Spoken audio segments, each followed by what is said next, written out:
আসসালামু আলাইকুম। আপনারা সবাই কেমন আছেন? আলহামদুলিল্লাহ আমি ভালো আছি। আজকে আপনাদেরকে তৈরি করে দেখাবো খুবই সহজে এবং খুবই মজার রেসিপি। এই সিজনে আমি আমের তৈরি মিষ্টি তৈরি করব না, তাও আবার হয় নাকি? আমি আজকে তৈরি করব কাঁচা আমের খুবই মজাদার প্রাণহরা মিষ্টি, যে মিষ্টি মুখে দিলে একটা অন্যরকমই স্বাদ ফিল হবে। খুবই মজাদার, একবার খেলে বারবার খেতে মন যাবে আর প্রতিবারই আমের সময় মনে হবে যে একবার হলেও এই মিষ্টিটা তৈরি করি। এই জন্য আমি নিয়ে নিয়েছি আমার 1 লিটার দুধ। আমার দুধটা একটু ফেটে গেছিলো, তখন আমি চিন্তা করলাম যে একটু মিষ্টি তৈরি করি। তো আমি 1 লিটার দুধ থেকে যা ছানা বের হয়েছে আমি তা দিয়েই কিন্তু মিষ্টি তৈরি করেছি। আর ছানাটা যেন একদম শক্ত না হয়ে যায়, ছানা কাটার পরেই নামিয়ে নেব। নিয়ে যে পানি ঝরিয়ে নিয়েছি, নিয়ে আমি ছানাটা একটু হাতের সাহায্যে মেখে নিয়েছি এবং ছানাটা অর্ধেক করে নিয়েছি। আমি একটু তুলে রাখছি এবং বাকি অর্ধেকের মধ্যে আমি দিয়ে দেব গুঁড়া দুধ। আমি এখানে এই চামচের 1 চামচ ভর্তি করে গুঁড়া দুধ দিয়ে দিলাম। দিয়ে আমি ছানার সঙ্গে সুন্দর করে আবারও মেখে নেব। সুন্দর করে মেখে সুন্দর একটা সফট নরম ডোয়ের মতো হয়ে যাবে। দেখতে পাচ্ছেন এটা কিন্তু মাখতে মাখতে সুন্দর একটা সফট হবে। অবশ্যই এটা কিন্তু মাখতে হবে সুন্দর করে। মিষ্টি তৈরির জন্য আমার কিন্তু ছানাটা তৈরি হয়ে গেছে। এখন যেহেতু আমি আম দিয়ে আমি মিষ্টিটা তৈরি করব, এজন্য আমার আম লাগবে।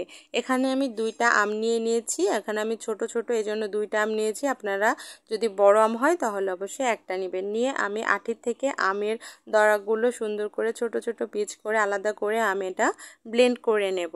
ব্লেন্ড করে যদি ছেঁকে নেন তাহলে আরও অনেক বেশি ভালো হবে, এর ভেতরে লাম্পসগুলো যেতে পারবে না। যদি না ছাঁকেন তাও হবে।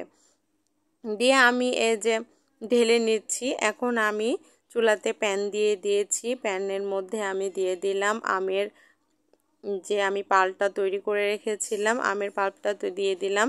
এতে আমি দিয়ে দেব 1 চামচ ভর্তি করে চিনি। চিনিটা আসলে যার যার নিজস্ব ব্যাপার, স্বাদ অনুযায়ী দিতে হবে। অনেক সময় আম টক মিষ্টির ওপর নির্ভর করে। যদি আম টক হয় তাহলে চিনির পরিমাণটা বেশি লাগবে, আর যদি আম মিষ্টি হয় তাহলে এখানে কম চিনি লাগবে। তো এটা আপনারা অবশ্যই বুঝে শুনে দিবেন। দিয়ে এটা নাড়তে থাকতে হবে। এ পর্যায়ে আমি দিয়ে দেব সামান্য একটু ফুড কালার। আমি সবুজ ফুড কালার এখানে ব্যবহার করেছি, কারণ আমার তাহলে একটু দেখতেও ভালো লাগবে। যেহেতু আমের তৈরি করছি, একটু সবুজ সবুজ ভাব হলেই বেশি ভালো হয়। আপনারা চাইলে এটা স্কিপও করতে পারেন। দিয়ে যখন আমার এটা ঘন হয়ে আসবে শিরাটা, তখন আমি দিয়ে দেব এখানে মিষ্টির জন্য যে ছানাটা তৈরি করে রেখেছিলাম, আমি এটা দিয়ে দিচ্ছি। দিয়ে সুন্দর করে আমি আমের মধ্যে মিশিয়ে নেব। যখন আমার আমের মধ্যে সুন্দর করে মেশানো হয়ে যাবে, এটা কিন্তু আস্তে আস্তে শুকিয়ে আসবে। যখন এটা শুকনো শুকনো হয়ে প্যান থেকে আমার উঠে আসবে, লেগে লেগে থাকবে না, তখন কিন্তু আমার এটা হয়ে যাবে। সে পর্যন্ত আমার এটা নাড়তে থাকতে হবে। এটা কিন্তু কন্টিনিউয়াস মিডিয়াম টু হাই হিটে নাড়তে থাকতে হবে, না হলে কিন্তু তলা লেগে যাবে এবং এটার কালারও নষ্ট হয়ে যাবে। যখন আমার এটা হয়ে আসবে, তখন আমি এটার ওপর দিয়ে দেব 1 চা চামচ ঘি। ঘিটা অবশ্য যখন হয়ে আসবে তখনই দেবেন, তাহলে কিন্তু ঘিয়ের ফ্লেভারটা সুন্দর স্ট্রংলি থেকে যায়।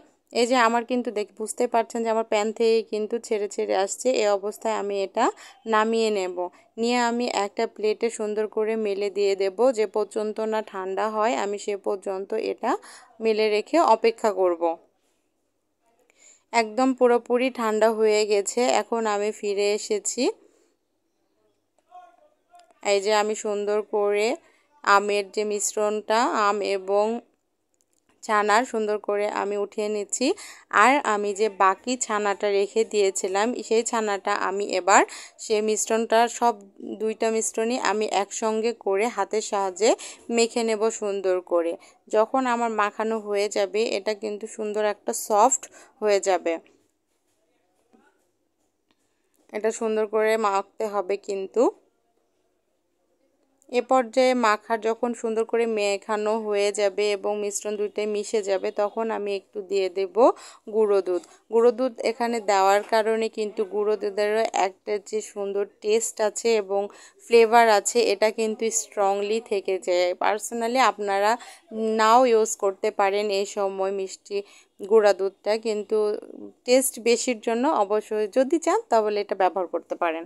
তো এই যে দিয়ে কিন্তু আমি এটা কিছুক্ষণ ঢাকনা দিয়ে ঢেকে রেখেছিলাম। আমি 10 থেকে 15 মিনিট সেট হওয়ার জন্য রেখে দিয়েছিলাম। আবারও দিয়ে আমি 10 থেকে 15 মিনিট পরে এই যে হাতে একটু ঘি নিয়ে নিয়েছি, নিয়ে আমি এখন মিষ্টির মতো শেপ করে নেব, নিয়ে আমি এটা রেখে দেব।